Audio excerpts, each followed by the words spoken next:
Magandang hapon! Kumusta po? Narito po ulit ang update natin para sa lagay ng ating panahon.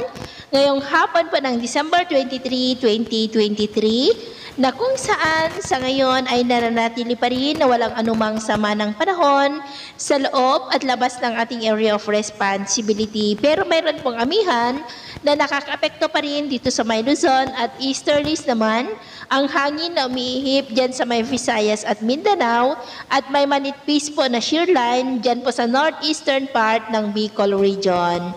At sa ating long range forecast ay wala naman pong banta ng bagyo na namamataan rito hanggang po sa matapos ang taon na ito ay storm free po tayo.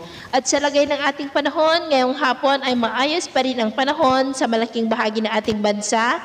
Pero may tsansa pa rin ng maulap na kalangitan with isolated rains. Dito po sa may Cagayan, Isabela, Quezon, Oriental Mindoro, Camarines Norte, Samar Provinces, Leyte, Northern Cebu, Caraga, Lanao del Norte, at Zamboanga. At mamayang gabi ay maayos pa rin ang panahon sa malaking bahagi ng ating bansa, pero posible pa rin ang mga isolated rains dito pa rin sa ilang bahagi ng Cagayan Valley, Calapan City, Quezon, Aklan, Dumaguete, Catanduanes, Eastern Samar, Eastern part ng Leyte at Dinagat Islands. Kaya mag-ingat pa rin po tayo sa mga banta pa rin ng mga pagbaha at pagguho ng lupa. At sa atin naman pong mga baybayin, dahil po sa malakas na amihan ay matataas pa rin ang mga alon sa buong seaboard po ng Luzon, seaboard ng Northern at Eastern Samar hanggang po dyan sa seaboard ng Silangan ng Mindanao, dahil ang mga alon po ay posibleng aabot hanggang po sa 3.5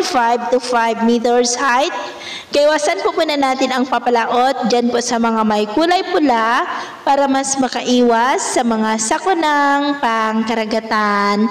So, yun po ng latest update natin sa araw na ito. Ako po muli si James na nagsasabing sa kahit na pagsubok po na darating sa ating buhay, wag po tayong mawawalan ng pag-asa. Thank you and God bless!